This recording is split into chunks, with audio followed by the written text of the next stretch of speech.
Dios les bendiga. Amén. Sube, papá.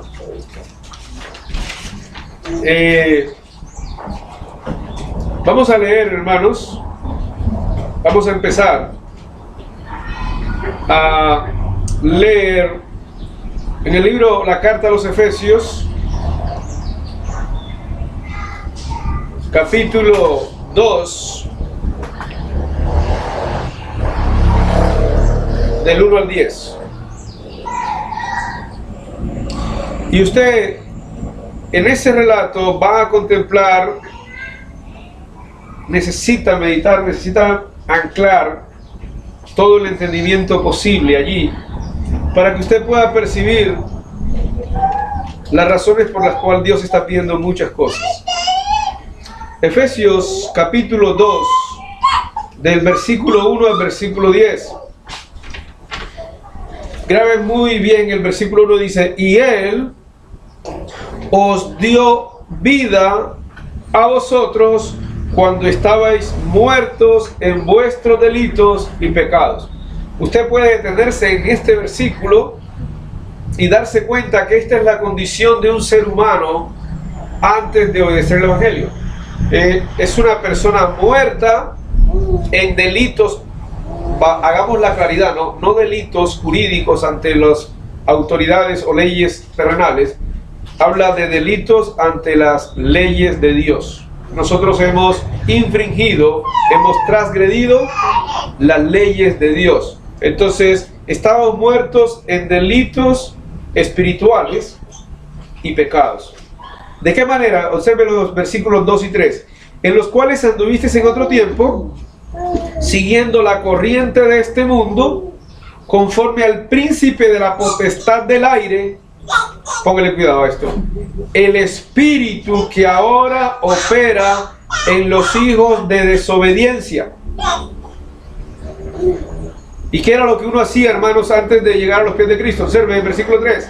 Entre los cuales también todos nosotros, mire que este término nosotros lo está usando el apóstol Pablo como que también él perteneció, y todos nosotros, ¿no? Él no dijo todos ustedes, no, todos nosotros vivimos en otro tiempo. ¿De qué manera? En los deseos de nuestra carne y de los pensamientos. Y eso hacía que ¿qué? Que éramos por naturaleza hijos de ira, lo mismo que los demás. Versículo 4. Pero Dios, que es rico en misericordia, por su gran amor con que nos amó, aun estando nosotros muertos en pecados, nos dio vida juntamente con Cristo. Por gracia sois salvos. Y juntamente con Él nos, grábese este término, y juntamente con Él nos resucitó. La grandeza, hermanos, de haber obedecido el Evangelio a través de arrepentirnos de nuestros pecados, de ser bautizados, míralo aquí, nos resucitó. Ahora mire algo más grande. Y asimismo nos hizo sentar en los lugares celestiales con Cristo Jesús, para, escuche bien, para mostrar qué quiere Dios hacer con las personas que Él salva, con las que nacen de nuevo. Dios quiere mostrar en los siglos venideros las abundantes riquezas de su gracia en su bondad para con nosotros en Cristo Jesús, porque por gracia sois salvos por medio de la fe, y esto no de vosotros, pues es don de Dios, no por obras. Aquí viene una palabra que se va a repetir en forma un poco rara: no por obras, para que nadie se gloríe, porque somos hechura suya, creados en Cristo Jesús para buenas obras, no por obras, pero aquí dice creados para buenas obras, las cuales Dios preparó de antemano para que anduviésemos en ellas. Bendita sea la palabra del Señor. Amén. Este relato, hermanos, nos muestra una idea gigante, profunda, de todo ese procedimiento que Dios hace y quiere hacer en cada persona. Versículo 1, lo encuentra muerto. Todos los seres humanos morimos en el pecado por haber probado, por haber experimentado, por haber disfrutado la maldad. ¿Sí? Entonces Dios, que es rico en misericordia, por la obediencia al Evangelio. ¿Por qué? Porque nosotros estábamos siguiendo la corriente de este mundo. ¿Qué hacía usted anteriormente? Mira el versículo 3. Lo que hacía usted, lo que hacía yo. Porque dice todos nosotros. Hacíamos lo que nuestros deseos nos pedían.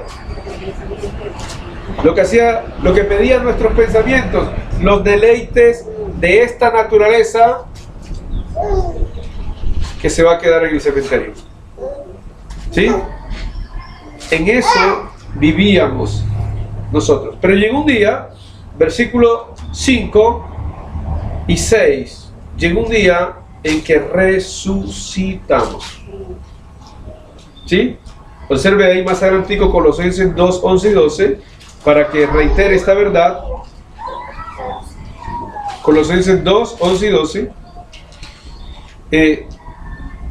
No sobra decir, hermanos, que estas dos cartas son muy parecidas. Fueron escritas en el mismo momento casi, y casi que con el mismo propósito, y tienen muchas cosas parecidas. Colosenses capítulo 2, versículos 11 y 12, amplía un poquito la verdad que se está diciendo en Efesios 2. Dice, en él también fuisteis circuncidados, con circuncisión no hecha a mano, al echar de vosotros el cuerpo pecaminoso carnal en la circuncisión de Cristo. ¿Cuál es la circuncisión de Cristo? Versículo 12. Sepultados con él en el bautismo, en el cual fuisteis también, ¿qué? Sepultados con él en el bautismo, en el cual fuisteis también resucitados mediante la fe en el poder de Dios que levantó de los muertos. Por eso el día del bautismo usted confiesa, de corazón cree que Dios le levantó de los muertos, y con la boca confiesa que Él es el Señor, ¿verdad? Si con tu boca confesares que Jesús es ¿qué? El Señor, y creyeres en tu corazón que Dios le levantó de los muertos, pasas al bautismo y ahí resucitas. Entonces volvemos a Efesios 2, versículo 5 y 6, porque ahí vamos a partir y juntándolo con el 7 y luego el 10. Entonces, en ese momento, hermanos, versículo 6, eres juntamente, versículo 6, con Cristo resucitado. Pero aparte de ser resucitado, ¿qué dice el 6? También eres sentado en los lugares celestiales con... ¿Qué significa estar sentado con Cristo? Sentado, hermano, implica la idea de reinar con Cristo. ¿Sí? El reino de los cielos se ha acercado, dijo Jesús. ¿Se acuerdan de esa expresión? Incluso Juan el Bautista. Pero luego Jesús dijo, el reino de los cielos vendrá y algunos de ustedes estarán vivos. Marcos capítulo 9, versículo 1. O bueno, no lo dice así, dice, algunos no morirán y verán ver la llegada del reino con poder. Y el reino llegó, hermanos, el reino de los cielos, y los primeros que empezaron a formar parte de ese reino fueron 3,000 personas. ¿Se acuerdan de eso? El día de Pentecostés 3,000 personas fueron resucitadas, y ese día se sentaron con Cristo en los lugares celestiales a reinar sobre el mar. ¿Sí? Pero miren el versículo 7, que es el que más vamos a mirar, y por el cual usted puede entender quizá lo que leímos en Mateo. ¿Qué leímos en Mateo? En Mateo leímos, si alguien te pega aquí, ponle esta. Difícil. Si alguien te pide prestado, dale. Si tu enemigo tiene hambre, dale de comer. Y dice, pero si saludas al que solamente te saluda, la gente que no conoce a Dios también es igual. ¿Cierto? Entonces, Dios nos está tirando cosas que a nuestra manera de ver las cosas son duras. ¿Pero por qué son duras? Ya lo acabamos de leer en Efesios. Porque estamos muertos. Un muerto no oye ni siente, hermanos. Un muerto espiritual no siente lo que Dios quiere que sintamos. ¿Ve? Un muerto espiritual no oye lo que Dios quiere que oigamos. Un muerto espiritual no ve lo que Dios quiere que veamos. Un muerto espiritual hace lo que sus deseos, lo leímos en el versículo 3, le pide. Un muerto espiritual hace lo que la naturaleza caída le demanda, le ordena. ¿Sí? Eso hace un muerto espiritual. Por eso se hace necesaria la resurrección, según el versículo 6. Y por eso se hace necesario ser sentados en lugares celestiales. Y por eso se hace necesario que el cuerpo pecaminoso, como leímos en Colosenses, sea sacado de nosotros. Pero vamos al versículo 7. Para que entiendan lo que leímos en Mateo. Para mostrar en los siglos venideros las abundantes riquezas de su gracia en su bondad para con nosotros. ¿Por qué el cristiano puede llegar a ese nivel de que lo golpeen y poner la otra mejilla? ¿Por qué? Porque Dios necesita mostrar a los demás las riquezas de su poder. Ese poder que ha transformado una vida que antes reaccionaba con violencia, Dios requiere mostrarlo. Observe el 3:10, de ahí de Efesios. Dios requiere mostrárselo a quién. Para que la multiforme sabiduría de Dios sea dada. ¿Por qué amar a los enemigos, hermanos?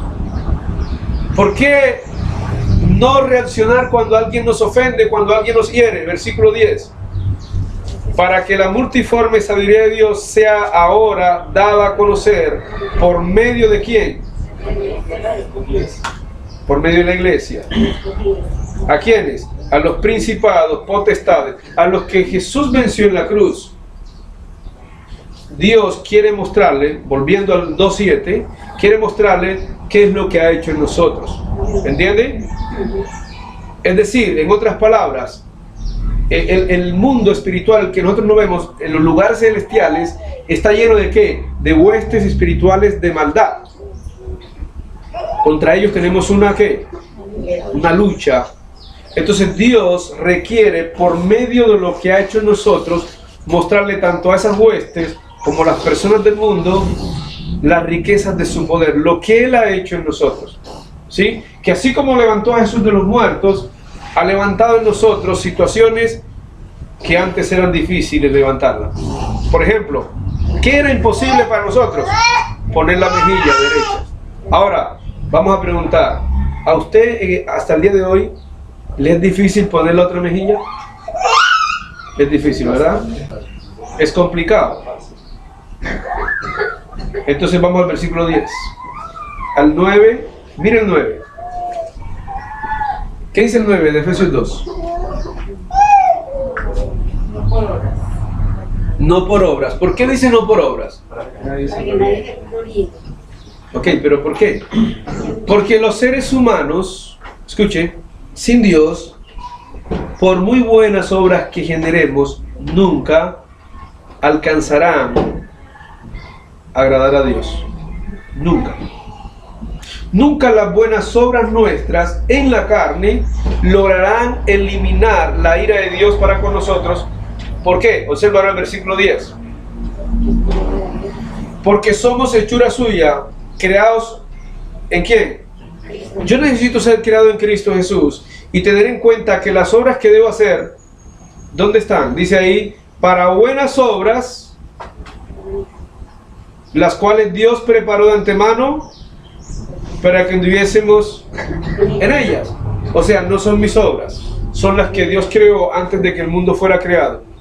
Yo debo mirarlas, yo debo meditarlas, yo debo analizarlas, yo debo sumergirme en ellas para mirar cuáles son esas obras que Dios tenía preparadas desde antes de la fundación del mundo para que yo anduviese en ellas. Una de ellas es que cuando me golpeen, yo pongo la otra mejilla. Las obras mías, escuche, ¿son cuáles? Reaccionar ante la ofensa. ¿Entiende? Esas obras son como muertas. Esas obras son conforme a los deseos que estamos mirando allá en el versículo 3. Mira el versículo 3, el 2 y el 3 de Efesios 2, ahí donde está. Esas obras son conforme al príncipe de la potestad del aire. Por eso las obras mías no alcanzan. ¿Estamos entendiendo, hermanos? Entonces, concéntrense en el versículo 10. Dios tiene que crearnos de nuevo. Dios tiene que hacernos nacer de nuevo. Dios tiene que resucitarnos de nuevo, o resucitarnos más bien, y tiene que sentarnos en lugares celestiales para poder empezar a mostrarnos sus obras. ¿Por qué? Volvamos al versículo 7. Porque por medio de estas obras es que Él puede mostrarle al mundo las abundantes riquezas de su gracia. ¿Entienden? ¿Y cuáles son esas riquezas de esa gracia? Todo el sermón del monte, hermano. Todo el sermón del monte. Mateo 5, Mateo 6 y Mateo 7 habla de esas obras. Pero vamos primero, antes que ir allá, a Tito capítulo 2, versículo 14.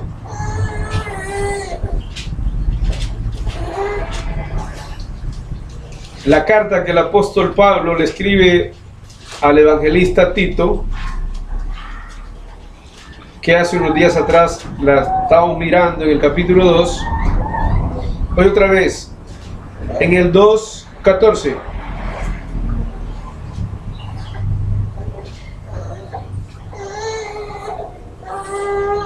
¿Lo tenemos? Tito 2:14 dice: quien se dio a sí mismo por nosotros para redimirnos de toda iniquidad, póngale cuidado, y purificar para sí, o sea, para él mismo, un pueblo propio, celoso ¿de qué?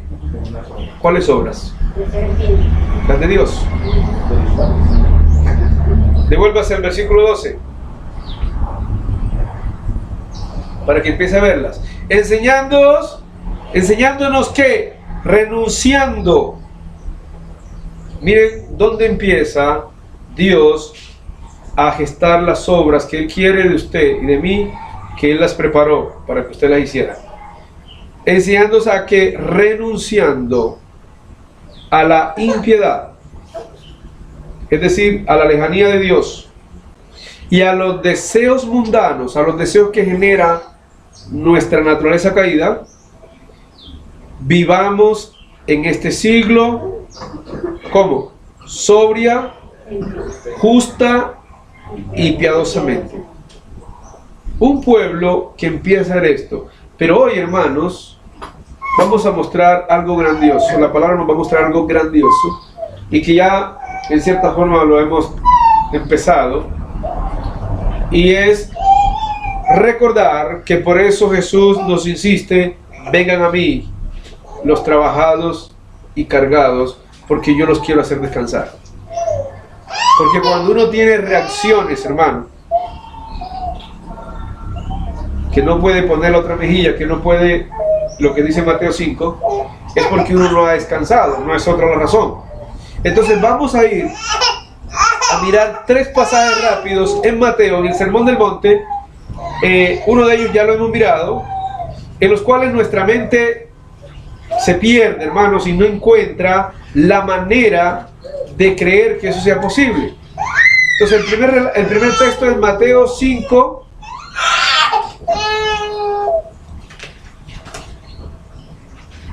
al 12. Mateo 5, 10 al 12. Tenemos, dice: bienaventurados los que padecen persecución por causa de la justicia, porque de ellos es el reino de los cielos. Bienaventurados sois cuando por mi causa los vituperen, los persigan y digan toda clase de mal contra ustedes, mintiendo. Ahora mire el 12. Gócense y alégrense, porque vuestro galardón es grande en los cielos, porque así persiguieron a los profetas que fueron antes de ustedes. ¿Qué tal esa perla? Que cuando hablen de ti y digan cosas y te estén maltratando, tú te puedas gozar y alegrar. No, eso no entra en una mentalidad desarrollada por los deseos del Dios de este siglo. no entra. ¿Sí? Pasemos a otro versículo. Ahí en mismo capítulo, pero ahora el versículo 22, 21 y 22. Difícil esto que vamos a leer, hermanos. Oíste que fue dicho a los antiguos, no matarás, y cualquiera que matare será culpable de juicio. Pero yo os digo, cualquiera que se enoje contra su hermano será culpable de juicio. ¿Qué tal? Cualquiera que diga necio a su hermano será culpable ante el concilio. Y cualquiera que le diga fatuo quedará expuesto al infierno de fuego. ¿Qué tal esa? Es muy posible que usted no entienda los dos términos necio y fatuo, ¿verdad? Entonces, los explicamos. Es un proceso, hermano.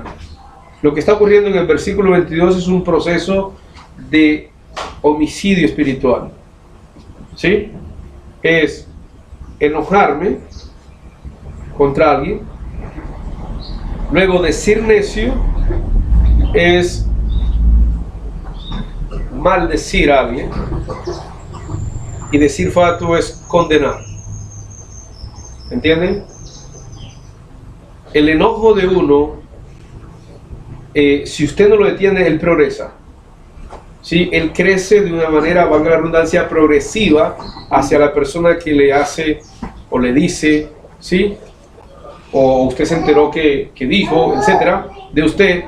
El enojo, si usted no lo logra detener, él crece y lo lleva a maldecir, es decir, hablar mal de la otra persona, y luego la lleva a condenar. Algunas veces este proceso es rapidito, en 2 segundos. Usted hace las 3 en un solo momento. Pero, ¿qué tiene que ver eso con lo que estamos mirando en cuanto a las buenas obras? Que Jesús está diciendo, hermano, que este proceso en versículo 22 es igual ante los ojos de Dios que empuñar un arma y quitarle la vida a otra persona. Es lo mismo. ¿Sí? Delante de los ojos de Dios. Entonces, ya llevamos 2 pasajes en los que nuestra mente quizá no logre asimilar. Y lo hace porque un día compartíamos esto con alguien y decíamos, si usted se enoja y en su mente ya empieza a cavilar pensamientos no correctos hacia la otra persona, ya usted se está convirtiendo en un asesino. ¿Asesino yo? Por allá en 1 de Juan dice, el que no ama a su hermano es ¿qué? ¿No lo han leído? Es homicida. Capítulo 3 de 1 de Juan. Entonces mire dónde empieza todo, en enojarme. A los antiguos se les dijo no matarás. En el Antiguo Testamento había que usar el arma. Bajo la ley de Cristo, nuestra actitud, donde no se frena el enojo, me lleva a algo. Y mire cómo termina el versículo 26, 25 y 26. Ponte de acuerdo con esa persona con la que estás enojada. Aquí le llaman adversario. Pronto, entre tanto que estás con él en el camino, no sea que el adversario te entregue al juez y el juez al alguacil y seas echado ¿a dónde? ¿Cuál cárcel?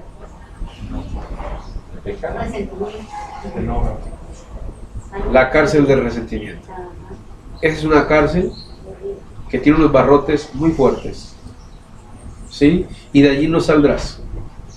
Mira el versículo 26. De allí no saldrás hasta que pagues el último cuadro. Ahí te vas a quedar encerrado hasta que no resuelvas la situación.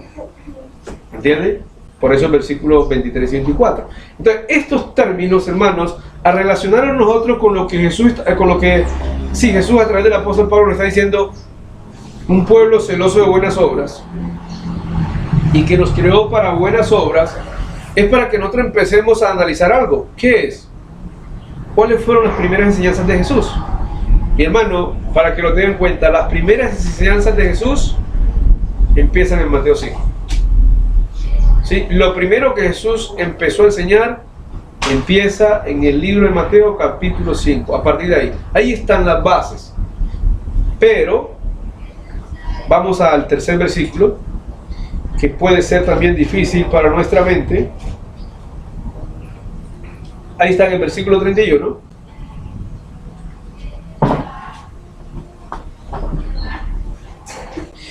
También fue dicho, cualquiera que repudia a su mujer, dele carta de divorcio. Esto en la antigüedad, ¿no?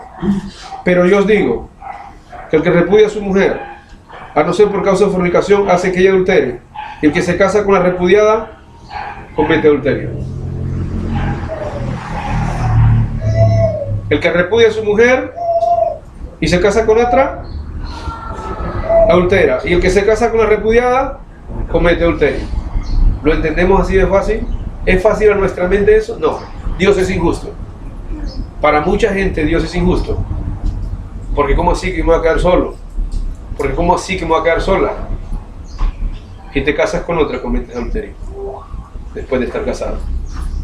Y si la chica también se va con otro, comete adulterio. ¿Lo quiere más clarito? Allá en Marcos 10. Pero mire que todo esto es para ir a un solo punto, ¿oyeron? En Marcos 10, versículo 10 y 11. Yo creo que aquí está más clarito. Jesús a los apóstoles les enseñaba más directo, porque ellos serían los que escribirían el Nuevo Testamento. ¿Qué dice? Marcos 10, 10 y 11. Dice, en casa volvieron los discípulos a preguntarle de lo mismo. Miremos la respuesta, versículo 11, ¿cómo dice? ¿Qué les dijo? Cualquiera que repudia a su mujer y se casa con otra, comete adulterio contra ella. Ajá. Y si la mujer repudia a su marido y se casa con otro, comete adulterio. Entonces, ¿quién queda libre? ¿Lo entendemos fácil? No. Entonces, los tres textos que hemos usado, hermanos, no los entendemos porque nosotros tenemos nuestras obras. ¿Entienden? Porque nosotros vivimos mucho tiempo bajo los deseos de nuestra carne.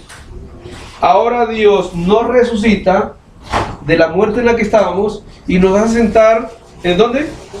En los lugares celestiales para reinar con Cristo, para mostrarle al resto del mundo cómo es que es el asunto, para mostrar al resto del mundo cuáles son las abundantes riquezas de su gracia, para mostrarle incluso a las potestades, a los principados, la multiforme ¿qué? Sabiduría de Dios. Entonces hay unas buenas y verdaderas obras que Dios diseñó en la eternidad y que estaban ocultas antes de que llegara Cristo. Cuando Cristo llegó, hermano, esto era un desorden. Cristo vino a deshacer las obras del diablo en aquellos que decidan obedecer. Pero viene el detalle. Todo esto, hermanos, ¿cómo empieza el ser humano, el cristiano, a asimilar esto? ¿Cómo empezar nosotros los cristianos a vivir en esas buenas obras? Vamos a una idea que lanza el Espíritu Santo en Santiago 1:21.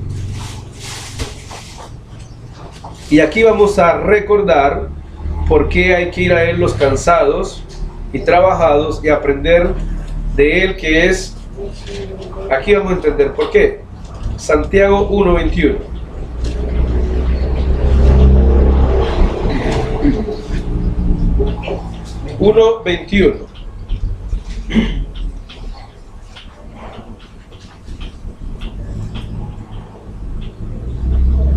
¿Qué dice? Por lo tanto, desechando toda inmundicia y abundancia de malicia, recibid con mansedumbre la palabra implantada, la cual puede salvar vuestras almas. ¿Cuál es el punto de partida que muestra el Señor para aprender las enseñanzas de Jesús?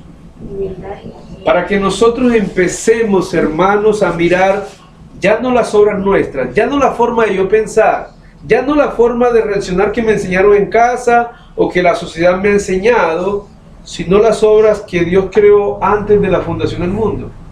Entonces me dice que la manera de hacer esto es mirar hacia adentro de mi corazón y darme cuenta que allí dentro hay una cantidad de cosas feas, cochinas, la mente.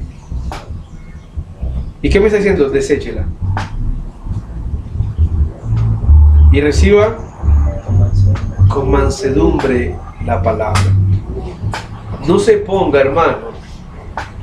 Dios le da un consejo con este versículo. No se ponga a pelear con la palabra. En los 3 relatos que leímos en Mateo, nuestra mente pelea con esos 3 relatos. Le aseguro que sí. ¿Yo a gozarme cuando alguien esté hablando feo de mí? ¿Y alegrarme? ¿Sí? ¿Se goza mi mente? No, no, no. Si está llena de inmundicia y malicia, olvídese. No puede. No puede gozarse, hermano.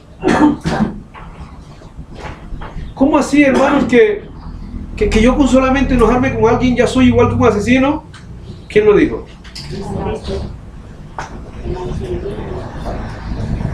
¿Y si lo maldigo? ¿Y si lo condeno en mi mente? ¿Y cómo así que si mi esposa me falla, entonces yo la dejo y me caso con otra y cometo adulterio? Dijo Jesús eso.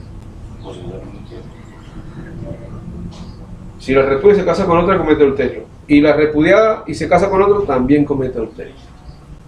Lo puede leer más claro en Lucas 16, 18 si quiere. ¿Sí? Entonces, todo esto, hermano, tiene Dios una manera de ayudarnos. Y esa manera de ayudarnos, quisiera Dios que usted leyera este versículo que vamos a leer. Escuche bien. Usted lo leyera todos los días. El versículo que vamos a leer. Orara con ese versículo y pensara mucho con ese versículo. Aparece en el libro de los Salmos, en el capítulo 19. Y de esto tendremos que meditar mucho, no será hoy. Mejor dicho, hermano, los 30 minutos que han pasado eran una introducción. Aquí está lo que Dios quiere lograr en usted. Salmos 19, versículo 14.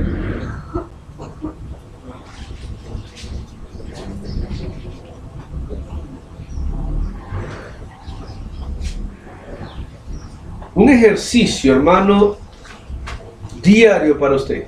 Le está planteando aquí el Espíritu Santo. ¿Cuál es? Salmo 19, 14.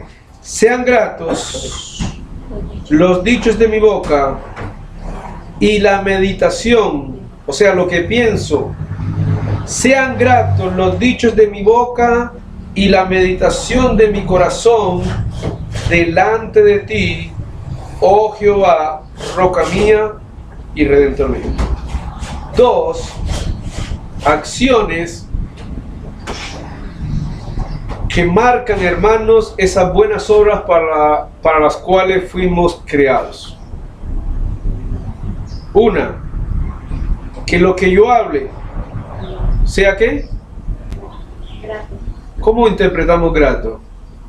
Sea agradable. Que Dios, cada que tú hables, se sienta Feliz de la obra que él hace. y que cada que tu corazón piense, medite algo, eso también sea grato delante de Él. ¿Es fácil? Aquí está. Este versículo, hermano, júntelo con todo lo que hemos leído hoy. Relaciónenlo en esta semana, haga ese ejercicio. Con todos los textos que hemos leído. ¿Sí? ¿Por qué? Porque hasta el día de hoy, hermanos, vamos a relacionar este versículo, téngalo y no lo pierda, con Romanos 8:7. No pierda por favor, los que tienen la Biblia de hojitas.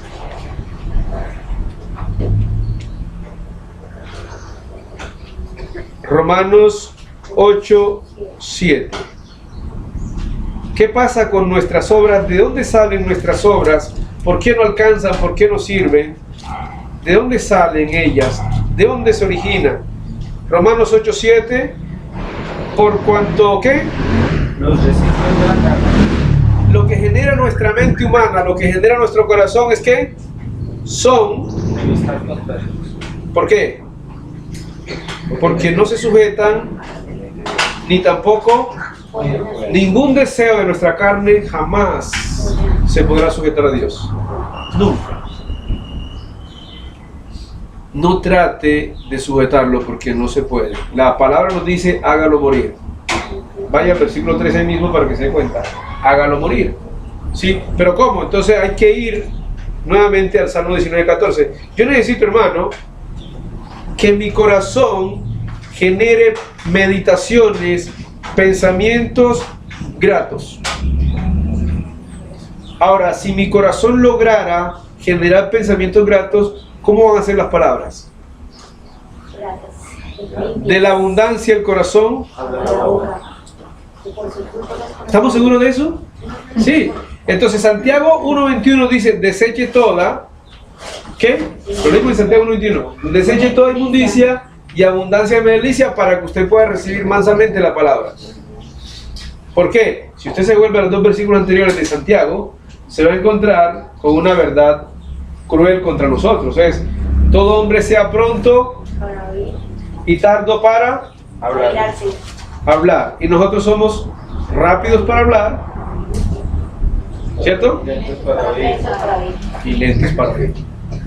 ¿Cuántos tenemos la capacidad desarrollada de escuchar? Por eso el Señor dice que tiene oídos para oír. Oiga, no todo el mundo tiene oídos para oír. Y menos lo que el Espíritu dice. ¿Sí? Así que dice el Apocalipsis, ¿verdad? El que tiene oídos para oír lo que el Espíritu dice. Entonces, ahí, hermanos, en Salmo 19:14, vamos a detenernos un rato y preguntémonos, ¿cómo hacer en mi vida para que yo logre generar meditaciones y palabras gratas a toda hora?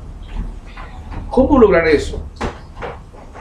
Entonces debo recordar, escuche, debo recordar que ya fui resucitado, ¿cierto? Que ya estoy sentado en lugares celestiales y que Dios quiere, por medio de lo que hizo en mi vida y de lo que está haciendo, mostrar a otros eso que está haciendo en mi vida. Para eso fuimos creados, amigos. Para eso fuimos creados. Para eso Cristo murió en la cruz, para mostrarle en los siglos venideros al mundo, a las potestades, a todos, las abundantes riquezas de Él para con nosotros. Él quiere, hermano, reinar en nuestro pensamiento. Entonces, hágase una preguntita ahí. ¿Quién reina en tus pensamientos? ¿Los deseos de tu carne o Cristo Jesús? ¿Sí? Entonces, este salmo, cuando David lo escribe, es algo verdaderamente que llama la atención, porque él desde el versículo 7 de ese Salmo 19 empieza a manifestar lo que la palabra es para él. Miren el versículo 7, que en estos días el hermano lo ha estado tratando de enseñar como cántico. La ley de Jehová es Perfecto. el testimonio de Jehová es Bien. Ahora miren lo que hace: convierte el alma y hace sabio al sencillo. Entonces esto fue lo que hizo que David se metiera en la idea de trabajar en su corazón para que de allí salieran pensamientos, ideas, deseos, meditaciones gratas. ¿Entiende? Ahora viene la pregunta, hermano. ¿Usted cree que si usted se pone a trabajar en esto, Dios logrará en su vida mostrar esas buenas obras? ¿Usted cree que si se propone a trabajar en su corazón pensamientos, deseos, se nos hará fácil? Y si usted trabaja en la meditación de su corazón diariamente, y cada que usted siente que su corazón siente algo feo, usted se detiene y va y se mete por allá a orar y a pedir perdón y a pedirle a Dios que lo limpie de eso, ¿será que usted podrá enojarse cuando alguien hable mal de usted? Tiene que trabajar en esta parte. Bueno, ¿Sí, hermano? yo no sé, pues, he sentido que la única forma de uno poder lograr todo esto, permanecer en la obra de Dios, es cuando uno logra meter la palabra de Dios en el corazón de uno, y uno de ahí, a partir de ahí, debe comenzar a pensar con la palabra, a decidir con la palabra, a actuar. Es la única forma, porque si la palabra ya está dentro, el Espíritu Santo está guiándonos y ayudándonos. Y es la única forma de uno poder mantenerse y permanecer en Cristo. Amén. De resto, pues, Entonces, tomemos eso, lo que está diciendo el hermano con lo que está haciendo David, ¿verdad? Pero para David la palabra era ¿qué? Era perfecta, ¿verdad? Entonces, ¿dónde se deleitaba David? En la palabra. En la palabra, sí. Para David la palabra era ¿qué? Era fiel. El versículo 8, ¿qué más era para David la palabra de Dios? Rectos, Rectos, que alegran el corazón. que alegran el corazón. El precepto de Jehová es ¿cómo? Puro. Puro. Está dándole características de cómo él, al meterse en la palabra empezó a hacer algo para él. Entonces, mire hermanos, qué grande es Dios que nos está llevando a un punto. Sí, resucitamos, fuimos elevados a los lugares celestiales, creados para buenas obras. Dios quiere mostrar a través de nosotros. Pero mire, por dónde nosotros empezar a poder entonces, ¿cómo así que yo alegrarme cuando alguien hable mal de mí? Si trabajo primero en mi corazón, lo podré lograr en las manos y en las fuerzas de Dios. Porque no serán nunca mis obras. Nunca se olvide eso. Nunca olvide, hermano, que los deseos de nuestra carne son ¿qué? Enemistad contra Dios. Nunca olvide eso. ¿Sí? Son trapos de inmundicia. Entonces, este versículo 14 del Salmo 19 hay que empezarlo a trabajar en nuestras vidas. Usted puede llegar, hermano, porque hay hombres en el Nuevo Testamento que los golpearon, los azotaron, y ¿cómo salieron de allá de esos sitios? Gozosos. Hechos capítulo 5, veas esa historia, ¿sí? Hechos capítulo 16, ¿verdad? Cuando Pablo fue encarcelado en Filipos, Hechos 16, los azotaron, los metieron a la cárcel y a medianoche estaban ¿cómo? Hechos 16, 25, lo puede leer en este momento si quiere. Estaban cantando y producto de eso una familia entera se convirtió. ¿Se acuerdan, verdad? Una familia entera llegó a los pies del Señor por este testimonio. Entonces, en el Nuevo Testamento encontramos que hombres que empezaron a trabajar en sus vidas, los llevaron ante un tribunal, los golpearon, los apedrearon y le dijeron al Señor: no les tomes en cuenta su pecado. ¿Sí? Entonces, situaciones como estas, hermanos, nuestra mente, vuelvo a repetir, las ve imposibles. Hoy, las ve duras, las ve grandes. Pero, vamos a terminar.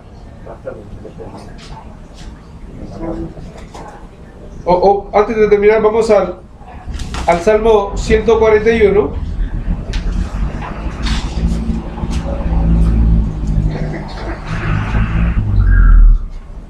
Del 1 al 4.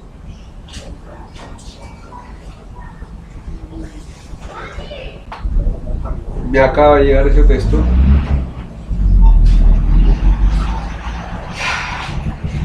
Salmo 141, del 1 al 4. También, hermano, hermana, si usted lo lograra trabajar en esta semana, en su casita, en su tiempo de oración, dice: Jehová, a ti he clamado, apresúrate a mí, escucha mi voz cuando te invocare, suba mi oración delante de ti como el incienso, el don de mis manos como ofrenda de la tarde. Mira el versículo 3. Pon guarda en mi boca. ¿Qué tal si le pedimos esto a Dios? A veces hablamos mucho, ¿no? Hablamos muy rápido. Pon guarda en mi boca, oh Jehová. Guarda la puerta de mis labios. No dejes que se incline mi corazón. Hay que pedirle a él, hermanos, que nos ayude a cosa mala, a hacer obras impías con los que hacen iniquidad, y no coma ya de sus, y no coma yo de sus deleites. Oración, pedírselo, ¿verdad? Entonces, vamos a terminar, hermanos, en el Nuevo Testamento.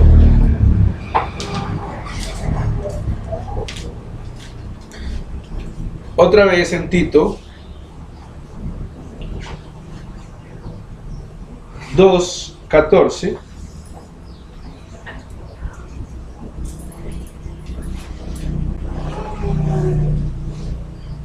Vamos a leerlo desde el 11, la idea completa, por favor. Tito 2, desde el versículo 11 dice: porque la gracia de Dios se ha manifestado para salvación a todos los hombres. ¿Cómo?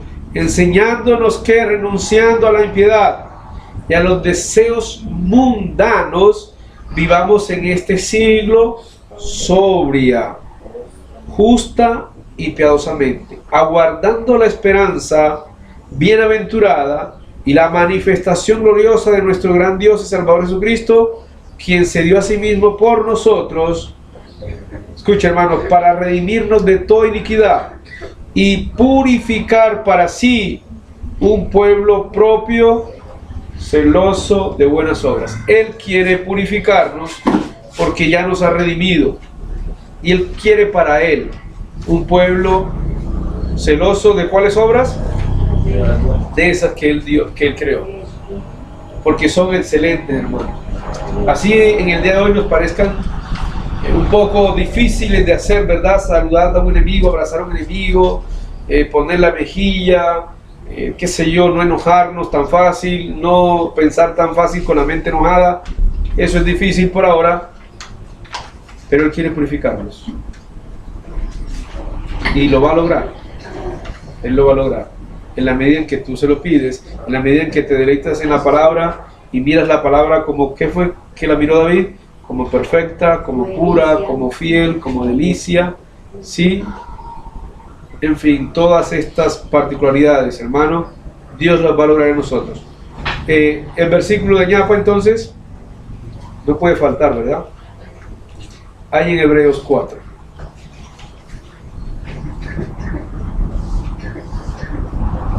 Versículo 7. Adelantico de Tito, la cuadra que sigue. Hebreos 4:7. Otra vez determina un día. ¿Cuál es ese día? Hoy. Diciendo después de tanto tiempo por medio de David, como se dijo: si oyereis hoy su voz, no endurezcáis vuestros corazones. Dios nos bendiga, hermanos.